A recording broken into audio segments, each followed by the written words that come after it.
As the old saying in Osu game goes, welcome to the new era. But in this video, I want to talk about, is this the new era? And what I'm talking about in this video is I'm talking about the new rework that's coming out in Osu game, which is going to be pretty revolutionary. Where if you guys are not caught up to this and haven't seen my last video or are just not caught up to it, or basically there's a new update coming out, which is the combo scaling removal. There's a bunch of other changes as well, but the main ones are a slight nerf to flow aim plus speed and also combo scaling removal coming out, which essentially punishes you less if you have a shit ton of misses on a play. So let's say you have a 10 miss play on bang banging all the moms on DT, and then it used to be 400 PP, now it's gonna be worth 1,000. That's just an example for Mrekk's case here, and it seems like recently it's actually coming out on laser, and Mrekk started playing the laser maps and started hopping on and started playing all the bang bang maps, getting 1,500 PP plays of combo scaling removal, 2,500 PP chokes, getting 4,000 PP chokes. Okay, this is not a choke, it's 128 misses, but a lot of people are basically saying, okay, what the fuck is going on with this removal? Is Mrekk just going to be this dominant? Is akolibed no longer going to be able to get a chance for #1? Like akolibed, he literally reposted this one repost about this gat where he's like, if anyone is still preying on my downfall, please stop, bro. It worked. I'm cooked. And it's just a cat, and he's just like drowning in the soap puddle. But this is basically what's going on. If you guys have not seen the actual difference between akolibed and Mrekk here, akolibed, he used to be about 27,000 PP. Mrekk's about 28,000. It seems like Mrekk did a lot of farming, but Mrekk, he's going to get 1,615 PP in this rework, while akolibed is going to lose 921. So that 1,000 PP gap's now going to be a 2,000 PP gap instead of the 10 PP gap as it used to be when akolibed took over Mrekk's position here. And this just makes Mrekk's position in Osu game just a lot more dominant and puts him a lot closer to becoming 30,000 PP. And I don't know if anyone is actually going to be able to compete with him for a long time here. Maybe a Voxa, but who knows, right? But as a result of this, a lot of people are saying, okay, well, what the fuck is going on here? Is combo scaling removal? Is Mrekk, is he getting too buff from this? Should we even put this PP work out? Because people, we know that speed is a pretty overweighted thing, and they're going to nerf it by essentially making speed and flow aim additional instead of multiplicative on each other, which essentially makes the skill set exponential. So if you have a bunch of fast shit and also a bunch of flowy shit, then you can get a lot of PP. But I saw this one Reddit post by Flame of War 42 when I was scrolling the Osu game, and he actually made a pretty good post about this and made some reasonings. And I'll just give you guys a brief overview of this post, and I'm not going to read the whole last thing, but he basically says here, CSR is not aim oriented. Over the past few weeks, as CSR got closer to being ranked, there are a lot of people saying CSR only benefits aim players and only trying to buff Mrekk, and this only got worse after it went live. However, I'm going to try to completely disprove this. This idea is mostly based around the fact that Mrekk has stupid low miscounts on stupid insane plays, and no stream players do this. However, this is an issue of note lock, which is fixed in laser, not with CSR. I spent the last few days searching through old replays and come up with a list of 5 speed flow aim scores that would be instantly buffed by CSR had they been done on laser. So he's basically saying here that in laser, Mrekk's hopping on and getting note lock in, or essentially in laser, since there's no note lock, you can actually get a lot less misses in your plays, especially on stream maps, because note lock's a problem where if you fuck up one part of the stream, then you can't really hit the next couple of parts of the stream and you can easily die, right? So if Cookie Z's playing on Joshing and he was trying to play through the whole last map, but then he fucking failed on one part because of note lock, if he was playing on laser, maybe he only missed one note and then he can just keep going to FC the rest of the map, right? That's basically what's happening in note lock and laser, which is why playing streams and it may feel like it's easier to play Osu game on laser. That's the reason why. But this guy's basically trying to give this case about this and is giving the argument that CSR is not really out here trying to buff aim, but it's more of an inheritive issue with aim players versus stream players. Because when you usually see stream players, they're going to be playing lower star streams maps. They're usually going to be playing lower star maps, while aim players are going to be playing higher star aim maps, which is Mrekk's case here, where Mrekk is playing 11 stars, 12 stars, while akolibed is playing 9 stars to 10 stars to FC maps, which are stream maps, right? So he gives some cases here, like the sidetrack day play and some other plays. More sidetrack day by Etrina used to be 1,500. I'm not going to go over the whole ass details about it. You guys can read it yourself.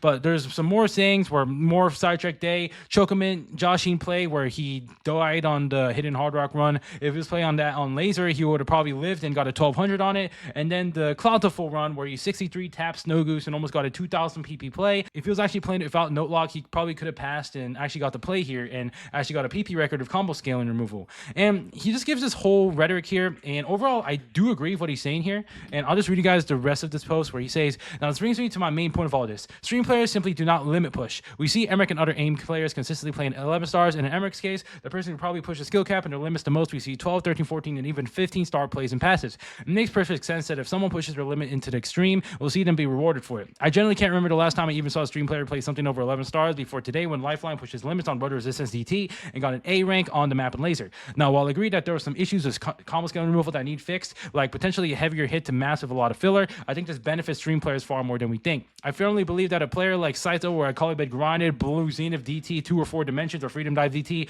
or Legend of Millennium Top Div DT, we could totally see a good act low miscount play, even when the other map sets of Sidetrack Day could be creating containers or something like this. God, we can even just farm Snow Goose on over the top, 40x, 102x miss. Snow Goose 3 mod is likely doable at the same level insanity as some aim plays and will be a 1520. Over the top, Expert Div 3 mod 50x 130 mix is 1500. Interstellar Dimension over the top. Oh my fucking god, bro. Okay, this guy's just yapping about some shit, bro. Well, he's basically saying to TLDR, if stream players played laser, push skill cap, and played maps where an FC is not impossible, we would like to be able to have similar levels of insanity plays to what Mrekk is doing right now. So again, his rhetoric here is that stream players don't inherently try to push skill cap like Mrekk does with aim maps, because aim maps, it's a lot easier to pass them compared to stream maps, like higher stream maps, because stream maps, you can easily get note locked and die, right? Aim maps, you can just keep tapping. As long as you tap some things here and there, you'll be all good. But that's basically what's going on here. And I also want to read you guys this other Reddit post where this guy's also giving a case for CSR, where this guy is basically saying, is Mrekk just that good, or are high misplays too rewarding in CSR? I can't play 11-star aim maps, so I can't judge whether these plays should be worth so much. I guess I'm also just too used to play with misses not being worth anything. Edit, to be clear, I'm totally for this week and happy plays with misses are actually worth something now. I was just wondering whether some of these plays with a lot of misses Mrekk has been setting recently are worth a bit too much or not. And again, people are out here saying, is this just an aim thing with the CSR? But apparently, it seems like a dev of the CSR, he replied to this and he said, I fully expect CSR to be unbalanced or release. I got barely any feedback from the community because everyone is divided on the concept of change rather than the quality of final value, so I don't really have much confidence in the quality of miss penalties. We'll see after deploy what the rework actually does to scores and how it influences the meta, and that will be taken into account in the future rework. Hopefully, future reworks won't take as long as this one has. So it just seems like there was a bit of back and forth about this whole CSR, or it seems like they aren't really getting the best feedback on it. But it seems like in this case, it might be balanced for some plays, because if we look at Mrekk's play on the Bang Bang map, right now, it would be worth 400 PP-ish, but with CSR, it's worth 1500 PP, which is a pretty crazy jump, right? So this guy out here, the dev of CSR Pro Map Watcher, he's basically saying, yeah, it might be a little unbalanced here, but we're going to change some things. And then this other person making the case that CSR is not really just catering to aim. It can also happen to stream players, but stream players just need to push the map. And with all this evidence here, I just want to give my whole thoughts on this situation about, is this the new era? Is this the Mrekk era? Is this the stream player era?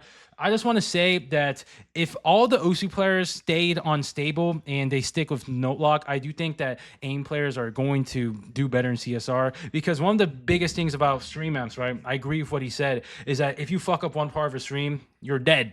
It doesn't freaking matter, right? But if you're on laser and you don't really have note lock and you just keep playing, you can just miss one thing in the stream and it just misses that one circle and you can keep going for the rest of the stream. That'll be pretty nice for the stream players that are trying to push the maps and trying to get really crazy plays like Mrekk, but for stream maps, right? But again, this is something that's really just unique to laser. So what I think would actually have to happen for stream players to actually push against Mrekk and have Mrekk level skills with stream maps, a lot of OSU players, they're going to have to make the grand shift to playing laser. And I know Peppy does want to push this for, he wants all the OSU players to hop on laser. It's his baby recently because he's not really pushing anything on stable. He wants everyone to hop on laser, right? And again, I haven't really played OSU in a bit, so maybe change some things about laser. But last time I played, some of the things about lasers a little off to me, like the UI. Maybe he fixed something about that. But I know that there's a lot of changes coming to laser. Like, for example, I like the multi-function, but it just seems like a lot of OSU players right now, they just like playing stable, right? They don't really like to play laser because